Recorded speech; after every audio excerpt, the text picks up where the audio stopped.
Okay, so yesterday we spoke about the halacha that it follows Beis Shammai, and actually before that we spoke about the argument between Rashi and Tosfos how to learn the story of Hilani Hamalka according to the view of Rav Chanan bar Rabba, that Rav Chanan bar Rabba wanted to say that the argument of Rabbi Yehuda and the Rabbanon only applies if the sukkah is a small sukkah that is the tiniest sukkah possible, Zion al Zion, 7 handbreadths by 7 handbreadths. And how would that fit with this story? So Rashi wanted to say it doesn't. Tosfos wants to say that it could fit, and the reason why it would fit with, according to Tosfos, is Tosfos wants to, it comes up with an interesting scenario. The commentaries do debate what Tosfos specifically means, but one way of learning Tosfos is that if you have a sukkah that's 7 handbreadths on one side, but on the width, but on the length it's much longer, would that be fulfilling the qualification of Rav Chanan bar Rabba? Because it's still a narrow sukkah, but it's not a big sukkah. It's narrow, so it has an element of it that is similar to a maybe like a chicken coop, because it has that narrowness. And it's a little unclear in Tosfos if he means that it has exactly 7 handbreadths or it means it has less than 7 handbreadths. But either one, it either means he has less than 7 handbreadths or he has exactly 7 handbreadths. But either way, what ends up happening is on one side it's quite narrow. In the other side, it's going to be longer, and you'll be able to fit the 7 sons in this sukkah. And that's the way Tosfos seems to want to learn in order to reconcile and fit that opinion, Rav Chanan bar Rabba, which we had on page 2b, to fit that opinion with this story of Hilani Hamalka. So what ends up happening from what comes out of Tosfos and the different ways of learning Tosfos is that either Tosfos means that we go by, and this is very interesting and very important because it really does have ramifications. We said that a sukkah needs to be 7 by 7. That's basically what the Gemara discusses afterwards about Beis Shammai's view. It has to be 7 handbreadths by 7 handbreadths. And what does that really mean? Does it need to be 7 handbreadths by 7 handbreadths specifically? Or could you have 6 handbreadths by 9 handbreadths? Could it be, is it a total of square footage? Is that what's important? Or is it specifically this size? It has to be exactly at least it has to fit such a square in it. You want to make it bigger, no problem. But it has to at least be on the width 7 handbreadths and on the length 7 handbreadths. Or does it not matter? Could it be less and you have the same square footage? And maybe that's okay. And so that's basically one of the outcomes of this Tosfos. Depending on how you learn it, you could come out with that it doesn't really matter what the configuration is.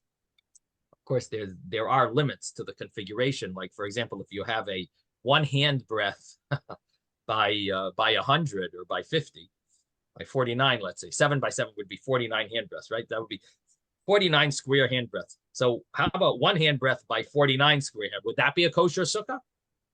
1 handbreadth by 49 handbreadths? That for sure wouldn't, because you can't fit in that. I mean, there's no human that could fit in a 1 handbreadth by 49.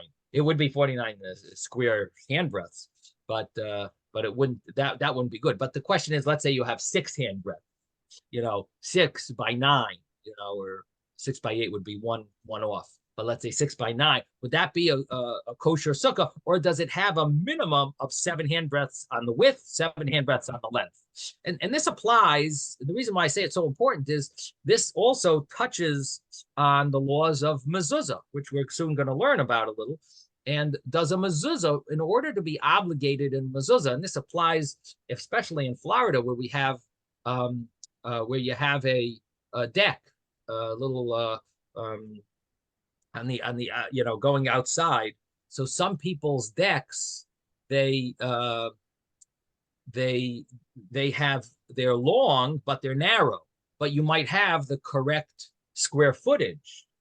But does it go by square footage, or does it go by, like, a mezuzah, and you will soon learn, needs to have 4 amos by 4 amos, which would be the smallest opinion, I believe, would be 6 feet by 6 feet. That would be the smallest view. 6 feet by 6 feet means 36 square feet. Now, what about if it's not 6 feet out? It's only 5 feet out. But it's 8 feet the long way. So it's more than 36 square feet. It's 40 square feet because it's 5 by 8.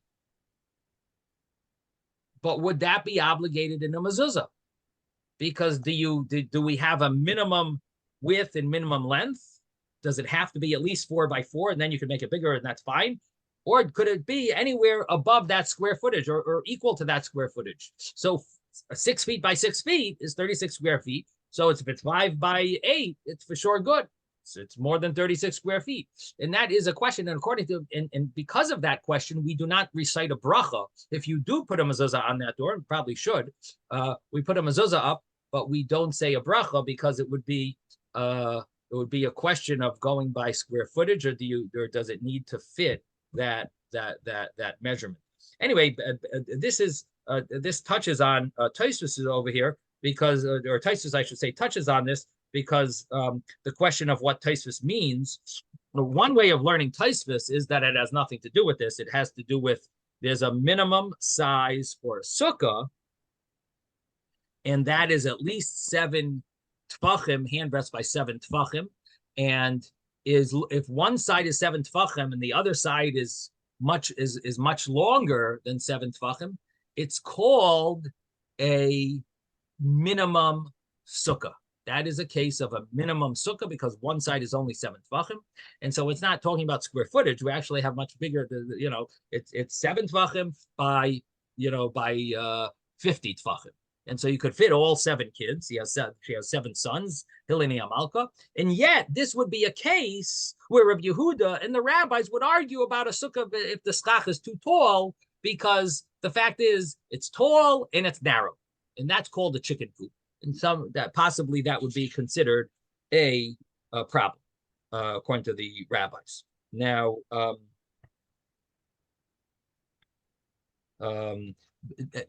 so that's one way of learning Tosfos. But the other way of learning Tosfos is that Tosfos means that the configuration of 7 by 7, you'll never be able to fit 7 handbreadths by 7 handbreadths. You'll never be able to fit so many kids. But if you have 6 handbreadths and you have it longer on the side, and you have it, you could have it. You have extra space now. Then you could fit maybe more kids, because 7 by 7 would be problematic. But if it's 6, then you have a little extra space on the side, so that would be considered acceptable. And so you could have, or if you have, that would be a case where you have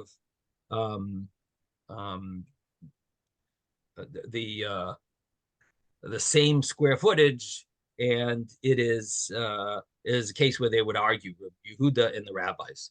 So that's basically Tosfos over there, and we discussed that a little about the way how to reconcile the Gemara with the opinion of Rav Chanan bar Rabbah in the name of Rav. Now, the Gemara now says that who is the halacha gola?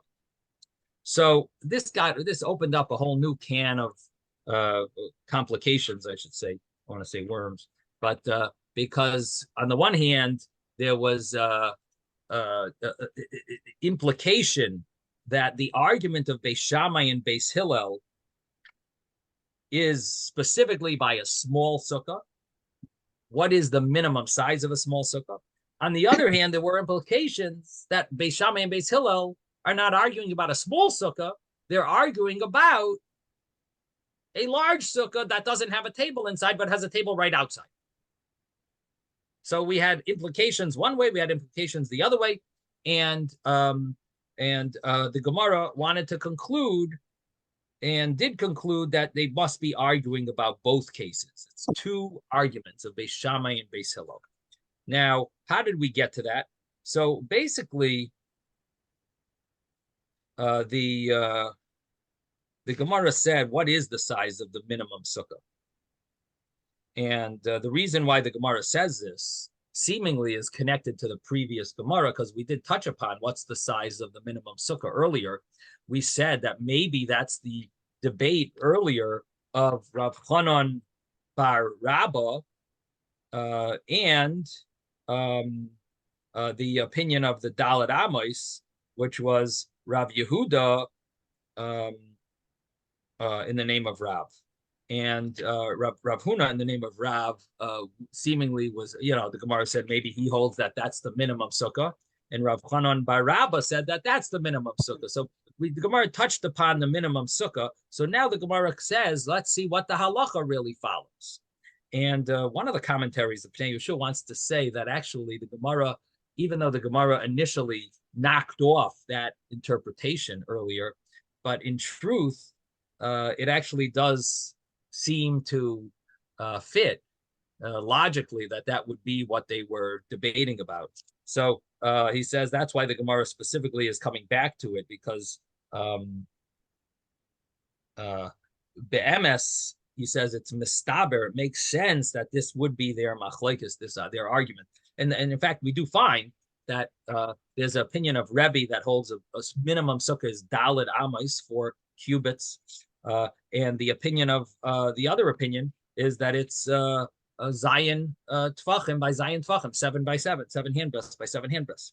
And so the Gemara says, Reb Shmuel bar Yitzchok says the halacha is you need to fit your head, your majority of your body in your table, and that basically means 7 handbreadths by 7 handbreadths. Yesterday, we also touched upon how do you calculate 7 handbreadths by 7 handbreadths. So we said a person sits on 6 handbreadths by 6 handbreadths, and that's the person.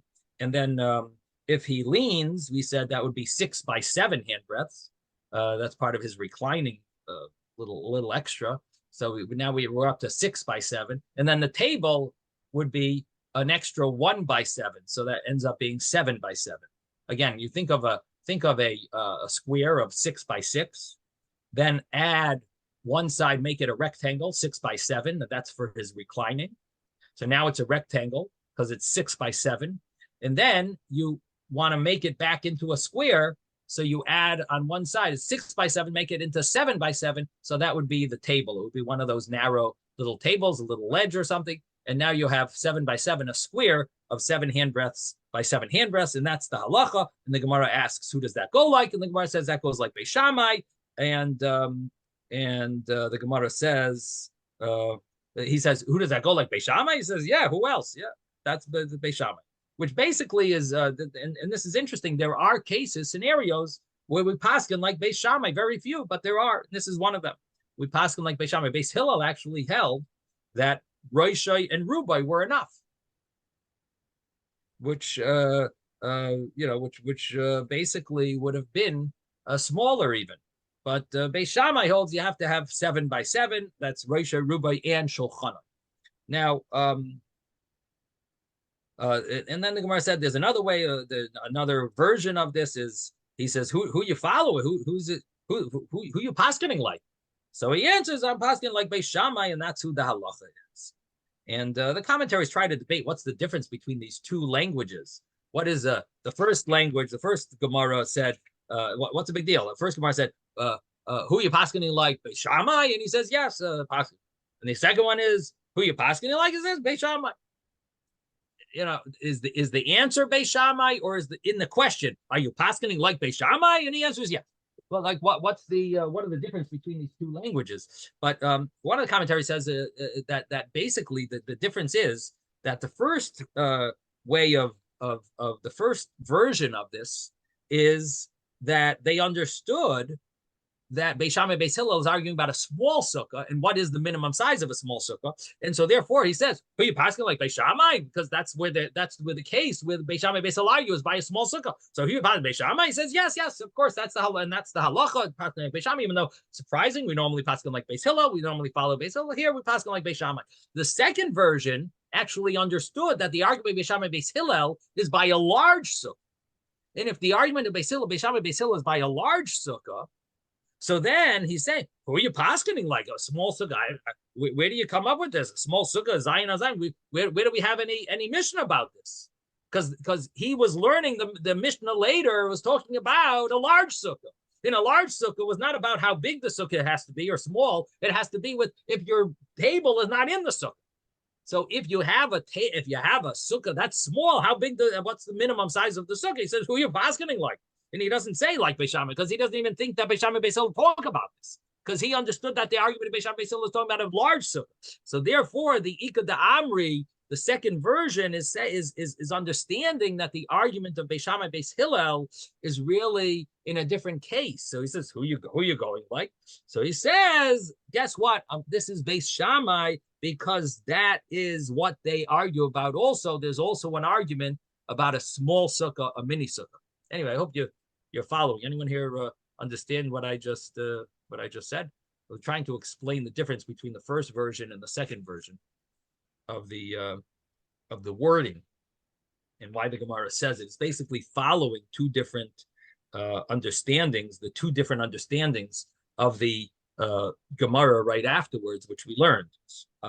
Anyway, okay. If you don't follow it, it's okay. You can still you'll still catch on to the rest.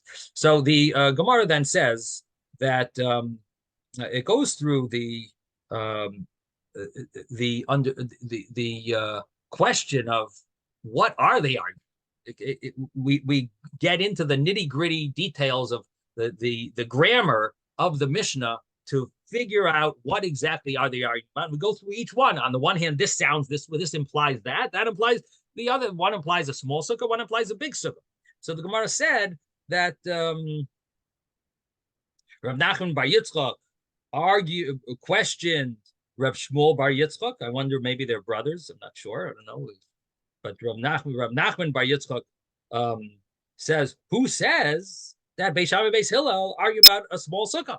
He says maybe they're arguing about a big sukkah. So and this is Rav Nachman bar Yitzchok questioning Rav Shmuel bar Yitzchok. And maybe they're arguing about a big sukkah, that you have a table that's in the house. And you're sitting next to it. And here you have a problem about Shema Yimoshech Achar Shulchanai. The worry is that you're going to lean and end up possibly not eating in the sukkah. You'll end up being pulled after your table, and that would be a major problem. There's a big debate in the commentaries, I should say, should mention this about, and Taisus is one of them on the side here. What happens according to Beis Shammai if you cat in such a sukkah? Now there's a big sukkah, especially even as the Gemara concludes that there's a debate Beis Shammai Beis Hillel on a big sukkah and on a small sukkah. That's what we concluded yesterday. So what happens when you have this big sukkah and your table is not in the sukkah? It's outside the sukkah, right outside it. So you have your entrance is right. You have your table right there, and you're sitting in the sukkah and you're eating. According to Beis Shammai, it's a no-no. Why? Because we have a decree. Shema Yimoshech Achar Shulchana. You might end up going after your table, and you won't end up eating in the sukkah. So what happens if you did eat in the sukkah? You have your table, your food on the table, you're sitting back in your chair, and you take a piece of cake and you eat it. You didn't go after your table, you stayed in the sukkah. Did you fulfill the mitzvah biblically? Rabbinically, no, I understand. He says rabbinically, it's not a kosher sukkah. Okay, no problem. Rabbinically, you can't fulfill the mitzvah this way. He says a gezerah, a decree. What about biblically? Did you sit in a sukkah? Is this considered a kosher sukkah biblically? So Taisus comes up with this. I mean, it definitely sounds surprising. He says, no, you didn't fulfill your mitzvah even biblically. What do you mean? It's a decree. This is a rabbinic decree. How did I not fulfill my mitzvah biblically? Biblically, I sat in a sukkah. Rabbinically, I have a problem because you rabbis are worried. I'm going to pull after my table. How can you say that I'm not fulfilling the mitzvah biblically? If I sat in a sukkah and I ate, I had my piece of cake. I was sitting in the sukkah. I didn't go after my table. I took it from the table and I ate it and I sat down normally and I under the schach. What did I do wrong? Fine, I didn't do the rabbinic law, but biblically, I did I sat in I sat in a sukkah. So Taisus wants to say, and some other commentaries maybe as well.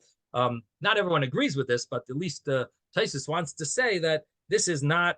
You didn't fulfill the mitzvah biblically because if your table is not in the sukkah, that means that you are not dwelling a proper dwelling. This is not called yeshiva teva. It's called the dira srucha. You're sitting in a way of like a lowly dwelling. It's not a real dwelling. It's not a proper dwelling, and it's not Teshvu ke'ein taduru, dwelling the way you would sit in your house. So it's not considered eating in the sukkah, and you're not yoitza. That's if you're sitting by your table and you're leaning, and you basically are one step from the door. You're right by the door, and that would be one of the problems, at least according to the understanding of Taisus, of why it's not considered a proper sukkah, even biblically. Meaning, it sounds like he's saying a rabbinic shama yimashech achar shulchanai. It sounds like it's a decree that maybe you'll lean after your table, but what he's really saying is that it's a problem that it's considered that your dwelling, because you might do that. It's considered that maybe it's not a proper dwelling. So even biblically, you're not yotzeh. Honestly, I don't know how he understands gazrinan. I don't like the word gazrinan according to that. The word gazrinan sounds like it's a decree, but I have to look into this, why we're calling it a decree, gazrinan. Does it mean the Torah's gazrinan? Maybe it means the Torah. It doesn't fit perfectly. The wording, the word gazrinan sounds more like it's a rabbinical decree. And the way these commentaries are learning, it would be it's biblical. So it means the rabbis, was it their decree about this? In other words, does it really mean, maybe it doesn't mean decree. It means their interpretation is that it's not a kosher sukkah. Gazrinan, it means they revealed it. Doesn't mean really they decreed about it. Maybe they interpreted that this is not called a proper dwelling. Shema yimashech achar shulchanai. They decreed that it's not a kosher sukkah biblically. Yeah, that's basically how you have to learn. They decreed that it's not a kosher sukkah biblically. In other words, they explained. It's basically using the word gazrinan, decree, in a more loose way. They decreed that this is not the meaning of the Torah. You're not fulfilling the mitzvah properly. Anyway, in any event, that's how Taisus learns. Other commentaries argue and says, of course, you fulfill the mitzvah biblically. You just didn't fulfill the mitzvah rabbinically. Now, the Gemara says that we have this debate, we have this argument, Beis Shammai, Beis Hillel, about a big sukkah, and maybe that's the case where they're arguing about. And he has diyukim, he has insights from he sees it inside the wording. He sees from based on the textual grammar, based on the wording, it implies that way, that it doesn't say if it's machazik, if it can handle his head, his majority of his body in his table. It says if he was sitting in the sukkah and the table is in the house. It doesn't say if it could hold the table. It says and the table's in the house. Sounds like it's talking about a big sukkah, right? So that's his proof. And on the other hand, you have a proof the other way, because there's two brises, and one of the brises says that if a person, if a sukkah can handle a head, majority of his body on the table, it's kosher. And then another brisa said that as long as it could handle even his head and the majority of his body, it's kosher. And the question is, so how do you reconcile these two brises? And the answer is, it must be one is Beis Shammai and one is Beis Hillel. So it means they're talking about if the sukkah could handle. So the brises use the term, does the sukkah handle his head and majority of his body and his table or not his table? That's the brises version. And that is clearly talking about a small sukkah. Can it hold that? Can it hold his table? Can't it hold its table? That's talking about a small sukkah. The Mishnah seems to be talking about, is the person fulfilling his mitzvah, because it talks about the person is sitting in the sukkah and the table is in the house. That doesn't say if they could handle the table. Maybe it's huge, the sukkah. It sure could handle the table. Well, you didn't put the table in the sukkah. You left it right outside the sukkah. So the Mishnah implies one way, the Brisa implies the other way. So and then the Gemara says that in the Mishnah also has a little hint that the opposite direction as well. So we said the Mishnah sounds like it's talking about a big sukkah, but there is a hint that the Mishnah is talking about a small sukkah also, because the Mishnah says, is it kosher or not kosher? It doesn't say if he fulfilled his obligation or didn't fulfill his obligation. It sounds like you're talking about if it's a sukkah, kosher sukkah, not if the man fulfilled his obligation or didn't fulfill his obligation. Anyway, the Gemara answers that, you know what, they're arguing about both cases. There's two arguments, Beis Shammai and Beis Hillel, and basically what comes out from this is that the way to learn the Mishnah is you sort of have to add words into the Mishnah and explain that it really is talking about two cases. You have a sukkah katana, Roishe Rubai the sukkah Shulchan Masech Habayis, that would be a sukkah gedola, and then you have, if it can't handle it, that would be a sukkah katana. So there's a sukkah gedola, they argue, if your table is not in the sukkah, and a sukkah katana if your table can't fit in the sukkah. And that's basically the two debates of Beis Shammai and Beis Hillel. Now, one of the big things in the commentaries is, so who does the halacha go like on both cases? Our Gemara said that the halacha on a small sukkah goes like Beis Shammai. What about on a big sukkah?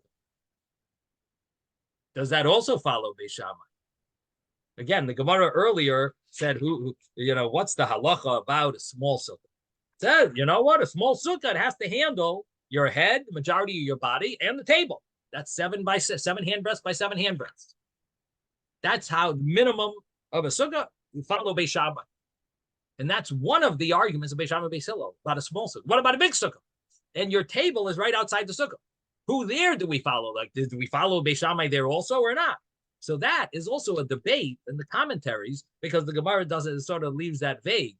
And what it's based on is these two arguments of Beis Shammai and Beis Hillel about a small sukkah and about a big sukkah, is one dependent on the other? Is the big sukkah law about Beis Shammai, is it dependent on, is it the same reasoning as the small sukkah? Or are there different reasons for these two things? In other words, why does a small sukkah need to fit your table in it? Is it because the same reasoning as a big sukkah needs to have your table in it, and we're afraid you're going to go after your table, and if your table's not in it, it's too small, so you're going to maybe end up going outside of your sukkah or eating a little outside of your sukkah? So is it based on the same reasoning or not? That's really what the question is. It could be that a small sukkah has nothing to do with the table. It's just called a dira srucha. It's not called proper living, like we were talking about a little earlier, that a dwelling that is too narrow, too small. It's simply not it's not a normal dwelling. And And if you learn it that way, then it's a little different than the big sukkah. The big sukkah has to do with eating. Well, the big sukkah as well, you could say, I guess it's the same thing. You could say in the big sukkah maybe that the table, it's still called a dira srucha if you're leaning, if you're sitting by the table. Rabbi. Anyway, one is dependent on the other. Maybe we'll talk about it more on Sunday. In any event, Rabbi. that's a big debate about the halacha, and we'll have to see the Shulchan Aruch as well, who the halacha follows. Yes, Moshe. It seems to me that the reason why the small sukkah is not as much of a concern as the big sukkah is that the small sukkah, if it's a small sukkah, they want to make sure that the table's in there because they know that there's a possibility if it's not in there, you're going to be, you're going to be violating. You won't be following the. In other words, the big sukkah they know that you're going to put the table in the sukkah because it's large, but the small sukkah, they want to make sure it's in there already. In other words, that it's because they figure you're not going to put the table in there because it's a small sukkah. So they want to make sure it's in there, but the large sukkah, they know you're going to put the table in there. That's where I think the debate is. That's where it seems. In other words, it's understood that you're going to put the table in the big sukkah, Right. In other words, it can be, but the small sukkah is that it's, you may not do that. It's, if you're dwelling in a small sukkah, you want to make sure that the table's already in there, that you're not going to leave it out. Right. Right. I have a class until a little bit longer, but anytime you come is fine. No I'm sorry, Jeffrey, are you talking to us? Yeah. Okay, No we problem. can't see you, and it's a little unclear. Can you try to talk a little closer into the mic? Sorry, we just couldn't hear you. You want to say something? I would like Jeffrey? to say something. Yeah, Yes. I'm going to show you how you can have a large sukkah and you still have the same problem with the table. Okay, so I have space. Still have what problem with the table? About that you might end up leaning? Even though the table is in the sukkah. Oh, even if it's in the sukkah? Yes. And what? I think we have to be very, very imaginative about all the configurations that really happen.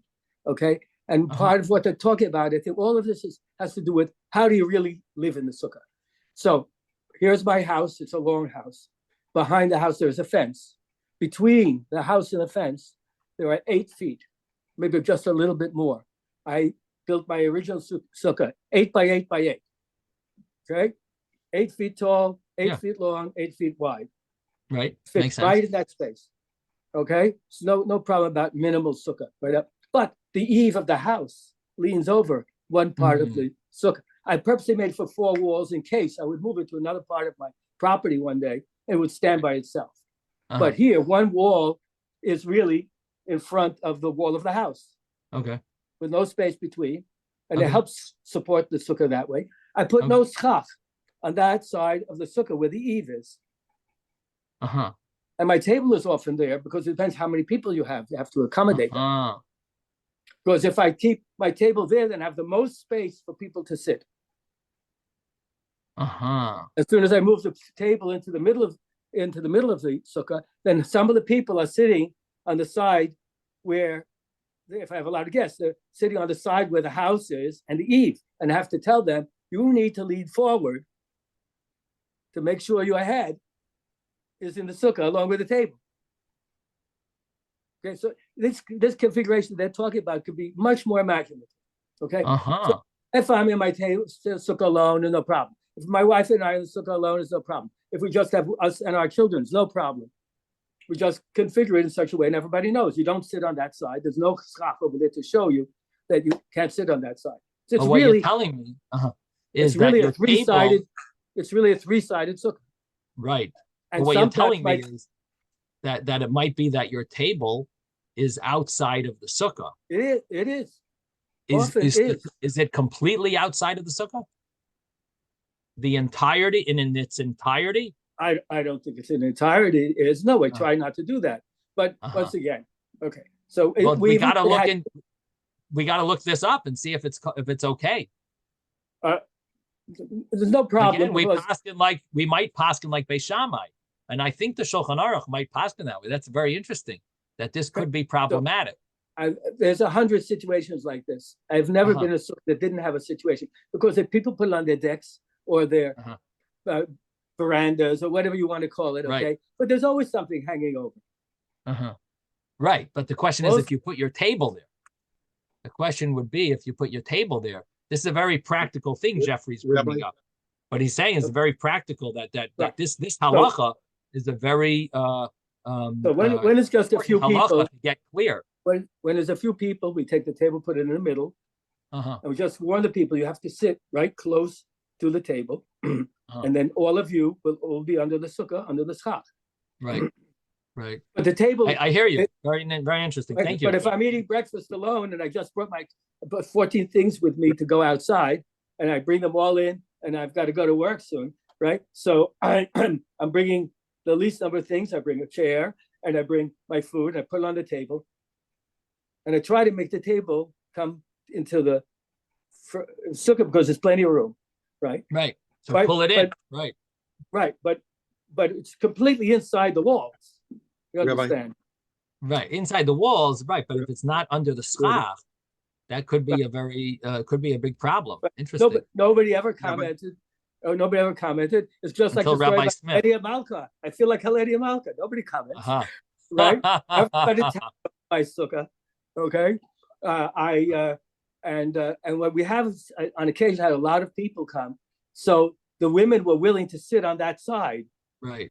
Right. Because they were not necessarily, and that way the table is completely in the sukkah, okay, in a 3-walled sukkah, and the women were on that side, and they do their best to make sure that they're eating, and going forward, they're really being limshoch shulchan, okay, right, okay, right. Because if you lean on the table, for sure your head is in the sukkah. Right, according to that configuration. Right, right. Okay, gotcha. Rabbi, yes, Moshe. Yeah. It's more. I think there's more emphasis on being more machmir in the 7 handbreadths by 7 handbreadths, which Beis Shammai is the one that is referring to, because it's a smaller sukkah, and there's more concern about the halacha behind that's the small sukkah as opposed to the larger sukkah, because the larger one there's more leniency, because there's more flexibility with understanding that you're going to bring the table into the sukkah. But the small one, there is more emphasis on the being more machmir, which applies more to Beit Shammai, I think. There's got to be more, that there's more concern about the smaller one. Right. I hear what you're saying. What you're trying to say is that the logically the bigger sukkah, we should be able to find some a permit for, while the smaller sukkah, it's sort of a it is what it is. The more emphasis on the smaller. There's no more leniency than that. 7 by 7 is it. But the big sukkah, you want to say maybe you could find some type of leniency. But the thing is, we have to see what it says in Shulchan Aruch. So even though logically, what you're saying is, because we saw that Tosfos seems to hold that this is even a biblical thing, even by a large sukkah. So he holds that if if it's not fulfilling it properly, it's you actually it's are also not. The right, but the small sukkah is also the right, even biblically, But is a small sukkah also deraita as well as rabbinic, isn't it? Well, small sukkah would for sure. Again, my point is that you're trying to say the big sukkah you could be more lenient with, not according to all Rishonim. And even if you say you could be lenient, not necessarily. They're all of them are saying it's rabbinically a problem. So even if you want to say you fulfill the mitzvah biblically, but still rabbinically you didn't fulfill the mitzvah. So I'm just saying, my point is that you're evaluating the rules. The fact is, both of them are problematic. We'll have to see what Shulchan Aruch paskins. So maybe we'll check that up on Sunday. In the meantime, we're going to continue the next Gemara. And the next Gemara touches upon something also that we talked about, and that is that one opinion about a sukkah is that the minimum size is 4 amos, 4 cubits by 4 cubits, which we said is different opinions of how big a cubit is, but it's approximately between 6 feet by 6 feet or 8 feet by 8 feet, and within that there's also There's some views as well. So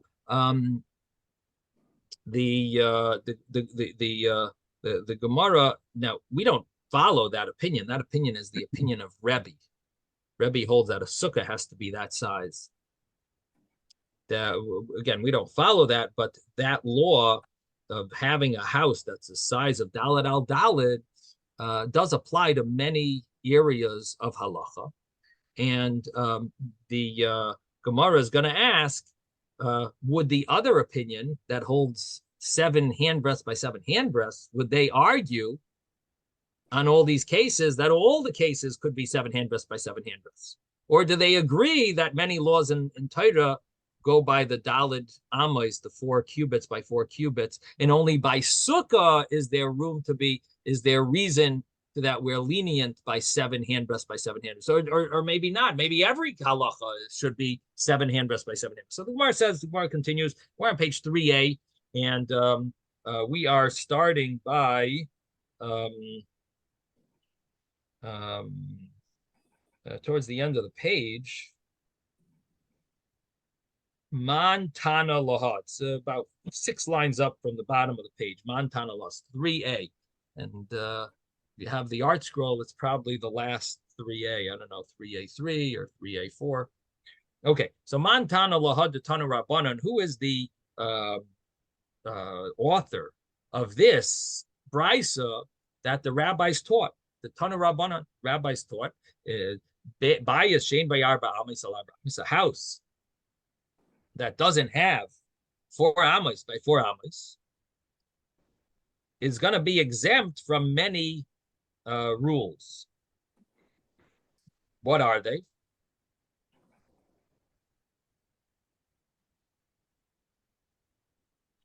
So one of them is Pater min hamezuzah, it's exempt from the mezuzah. And as I mentioned earlier, there's a debate. Does it go by square footage, or do you need to have these 4 amos width by 4 amos length minimum? And each one is meaning you need at least 4 amos width. You cannot get away with a square footage which doesn't have 4 amos as a width. Again, there's 2 opinions about this. So a house that doesn't have 4 amos by 4 amos is exempt from a mezuzah. However you want to translate that, of either square footage or specific measurement, but it's exempt from mezuzah. Min hamaikeh, and from putting up a roof, which there is a positive mitzvah to putting up a fence, putting up a fence on the roof. If you have a flat roof that is accessible, then you need to put a fence around your roof so that someone who goes on your roof does not fall off. And if your house is less than 4 amos by 4 amos, then there isn't a mitzvah to put a roof.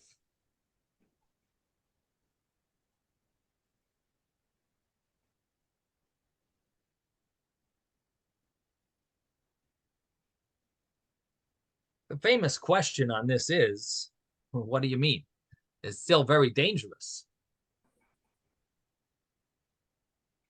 So your house doesn't have Daled Amos on Daled Amos. It's a small little hut. Who cares? What about the fact that someone might fall off, chas v'shalom? And even maybe it's even more possible because there's not enough room in your house, so people might be hanging out on the roof because there is no room in your house. So how do you get away without putting a mica, a fence around the roof? Just because it's a small house, there's no obligation of a fence. Rabbi. Yeah. The Torah doesn't give dimensions. It just says that when you build a house, you need to put a fence around the roof. The dimensionality that's provided is something that's discussed in the Gemara. So why would they then say that it doesn't need a fence around it, since the Torah did not specify a specific dimension for a house with a roof? That's it. I didn't follow the full flow of what you said, but basically you're asking that seemingly there should, are you implying there should be a mitzvah because the Torah doesn't say the Dalet al Dalet measurement? Is that what you're asking? In other words, the Torah doesn't say Dalet al Dalet. That's what you're saying. But therefore, what? Therefore, you are required to put fencing around your roof. And no matter what size, that's what you're saying. So really, it should apply. So how does the Gemara say that you're exempt? It should apply everywhere. But the Torah does use the word bias. Vasisa Micah legagecha kisivna bias chodosh. It says when you build a bias, so Sisa Micah legagecha. I don't have the pasuk in front of me. Is it here somewhere? I don't have the pasuk in front of me in this Gemara, but so it does mention bias, so it does imply like it has to have a bias, the rule of a bias. The only question would be, so in other words, the Gemara is explaining, the rabbis understood that a bias means daled amos on daled amos. That's the minimum size of a bias. And so the rabbis say, we see from here that the Torah doesn't obligate you only if you have a bias. I'm just wondering how that fits with the logic. I mean, the fact is that you could say it's exeris hakosov, but the Torah only obligates a bias, but the Torah does give like an explanation because so that someone doesn't fall. So why would it limit it to a bias? That's seemingly a question. The only answer that comes to mind is that there is a law you would probably have to put up a roof, a fence. It's from the Yushmarta Moidlan Afshesechem. This law of a Micah you don't have, but just to do something for safety, you would have a mitzvah to do something out of safety from the rule of Ushmarta Moid to be protected. The Torah doesn't obligate rare scenarios. This is a rare scenario. You have a house that doesn't have a dalet al dalet. It's not a normal house. So this is a real scenario. The Torah doesn't obligate you in the Micah rule. The Micah rule, in other words, the Torah, there is a concept, the Torah al haroiv tedaber. Torah talks about the normal cases, the general case. So the Torah, if it's not, doesn't fall within the category of the general case, the mitzvah doesn't apply. Okay, fine. But there is still a mitzvah of ushmartem ma'idlan afshesechem. You have to protect yourself and that would seem to include a mitzvah to have a fence. Again, if there's no access to the roof is another story. But if there's access to the roof, it would seem to me like there would be a mitzvah to have a fence. I see over here they want to bring from the Chazon Ish wants to explain that generally no one falls from roofs. He says so. It's a very rare thing, and because of that, normally you don't really have to worry. Rabbi, again, just 1 second. Let me just finish what he says. He says we don't have to really worry because people, they know to be careful, and nevertheless, the Torah is mechadesh. It's a chidush that you need a roof on a house, but if it doesn't have, so in other words, the Torah is almost like telling you something that is surprising. Like you really shouldn't need a roof, a fence there. You really shouldn't need a fence because it's so rare to happen. Nevertheless, the Torah says it. Bias house 4 by 4, 4 amos, 4 cubits by 4 cubits. That needs a fence. But otherwise, the Torah doesn't come up with such a obligation. That's really not necessary. So that's an interesting way of learning it. I don't know that I see it that way. I would think that the mitzvah should apply to a bias as a lot. In other words, that's a logical mitzvah with the reason, and the Torah al haroiv tedaber. In other words, I would answer it a little differently, but I see that's how this is one of the later commentaries how he wants to explain it. Yes, Ezra. But you're proving my point. The fact that it says bite and nobody defines the size of a bite except elsewhere, not in the Torah itself. Torah doesn't say 4 by 4. You're basically saying the rabbis say the definition of a bite is a minimum 4 by 4. Right. So since the Torah itself does not say it, the assumption is that you should be able to put it up on anything. The rabbis are making the distinction that our definition of a bite is so and so. So there's two ways of understanding this, and I hear what you're saying, but the one way of understanding this would be that the Torah says bias, and the word bias applies to each generation or each meant the custom of each country, however they understand bias. Well, the other interpretation is that the Torah said bias and gave it to the rabbis to interpret, and the rabbis gave an interpretation of bias means dalet al dalet. Why did they say dalet al dalet? Not because that's the way it was in their generation. It's because that's what they understood the Torah means to all generations. So if that's so, then it applies everywhere and every time and every place. So again, if the understanding of the Gemara, it seems to be the second way I said it, that the rabbis understood that when the Torah says kisivna bias chadash v'asisa Michael lagagecho, when you build a bias, so the rabbis understood that the Torah is giving it to them to interpret what did bias mean when the Torah said it, and the bias means always dalet al dalet. But if you would learn it the other way, then you're right. Then maybe it could depend on that the Torah just says a general concept of bias, and however each country, according to their custom, whatever their custom is, a bias. And in Miami Beach, a bias really is not called a house unless you have 10,000 square feet, and otherwise it's not a house. But in maybe North Miami Beach, you get away with 1,500 square feet. That would be a bias. Eretz Yisrael, you could get away with 500 square feet. But it doesn't seem like the Gemara understood. In other words, it seems like the rabbis interpreted what the word bias means in the Torah to be dalet al dalet. But there could be scenarios. I can't think of any one where the Torah sort of like leaves it vague. I'm sure there are where the rabbis understood that the Torah wants it to depend maybe on the language, maybe like the laws of Nadarim, maybe in that scenario where it sort of depends on the language of people. And to the extent that even slangs work for Nadarim, right?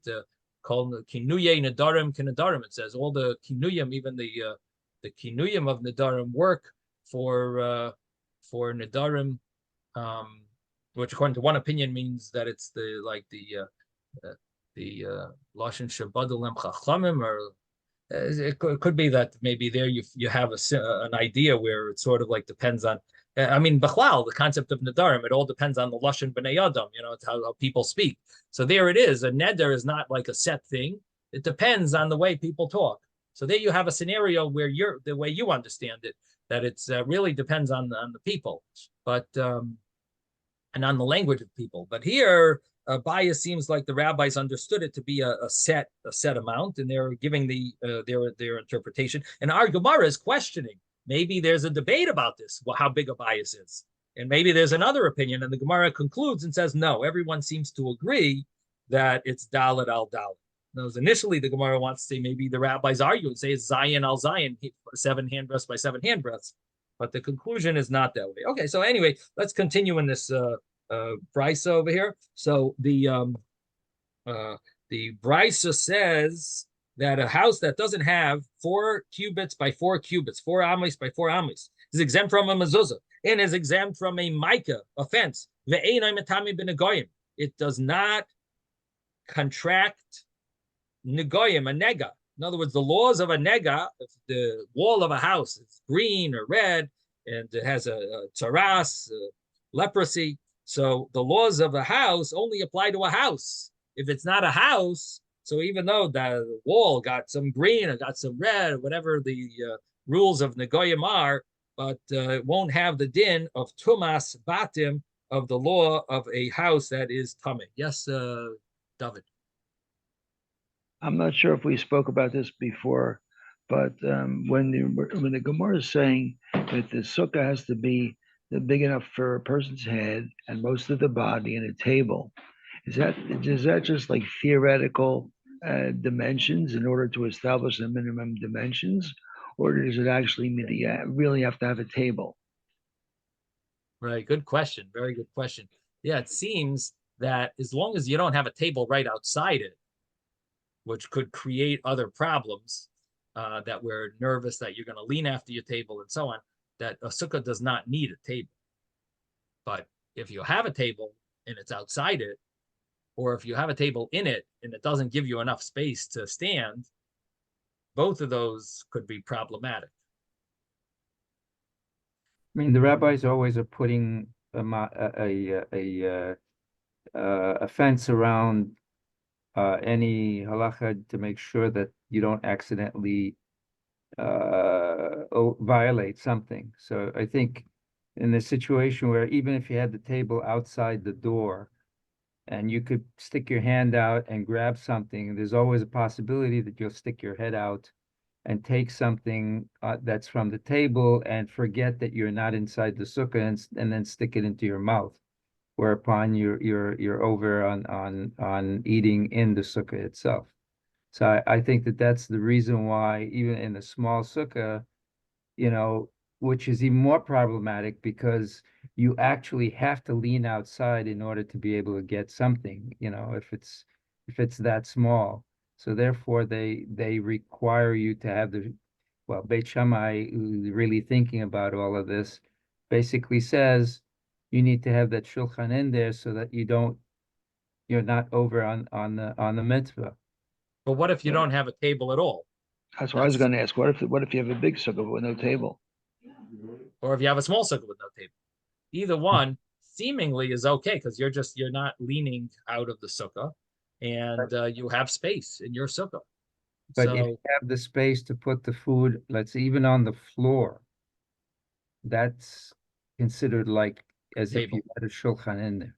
I mean, nobody wants to eat off the floor, but back in the old days, they used to have a very Right. low whatever it is, and they used to put their Right. stuff on top of that in order to eat. So you're almost eating as if you're eating off the floor. But You what could about have if you could have the plate on your lap. Yeah, in other words, the way you're explaining it, Ezra, you're implying like you need to come onto that. Like, do you really need to come onto that? That you need a sukkah that has place to sit, and you need a place on the floor to put your food. If you don't have that, it's not going to be acceptable. Which the question would be, what about if you're going to put the food on your lap, and or you're holding your sandwich and that's it. You're not even putting it down. Is that really a problem to have a sukkah like that? Seemingly, it's okay. On Sunday, Mitzvah Hashem, we're going to look up Shulchan Aruch, and we're going to see some things in Shulchan Aruch. We'll see what Shulchan Aruch has to say. But in any event, let's just, we have another minute. Let me just turn the page over here. So, Ve'enai nechlat bebate arechoima, a city a house that doesn't have 4x4 is not considered a real house, and therefore in a city that is walled, the rules that apply to it, that you normally are not allowed to buy back your house that you sold in Eretz Yisrael. If you sell a house that's in a walled city, that house you only have a year to buy it back, and if you didn't buy it back then, it's for the person who buys it from you owns it. It becomes his, and so that law doesn't apply if it's the house doesn't have Dalid al Dalid. Now, it's considered just like ground that doesn't have, and it's considered like earth. It's not considered like a house, so it has different rules. And you wait 2 years, and then afterwards you can always redeem it, or it goes back to you at Yovel. So those are the laws. Okay. You also can't go back from war. Normally, we let someone who just built a house and didn't inaugurate it, he's allowed to go back from war. But if a person, this house that's not Daled al Daled, that's not called exciting enough that we have to let him go back from war. You don't include him in the Eruv He doesn't have to give his portion in an Erev where everyone has to participate in order to make it considered like one chutzir, one courtyard for everyone, that it's one, that they're all partners. This person who has a house that's not 4 by 4 is such a small little hut, it's not considered a house. He doesn't have to participate. And and the same law applies about shitufe mavuos, that the same type of concept applies to an alleyway. In other words, there's the courtyard, and then the courtyards, there are a few courtyards that open up to an alleyway. So when they want to so the thing is that that when the courtyards open up to the alleyway, so a house that a courtyard that only has a house that's not Dalet al Dalet doesn't have to participate in the other courtyards, putting food together in order to have an Eruv. Vein manichan by Eruv, and when they do gather the food for this Eruv Chatzeros for the Eruv, they don't have to. They don't put it into. You don't put it into a house that only has Dalet, that doesn't have Dalet al Dalet. It doesn't have 4 amos by 4 amos. You wouldn't put it in that house. Vein oisei ibur ben shtei ayaros, and you wouldn't consider this house a way of connecting 2 cities. And will be continued on Sunday. Mitzvah Hashem. Have a wonderful Shabbos, everyone. Sei gesund. Shabbos. Thank you, Thank you. Rabbi. Thank you very Good much. Shabbos, everybody. Good Shabbos, Rabbi.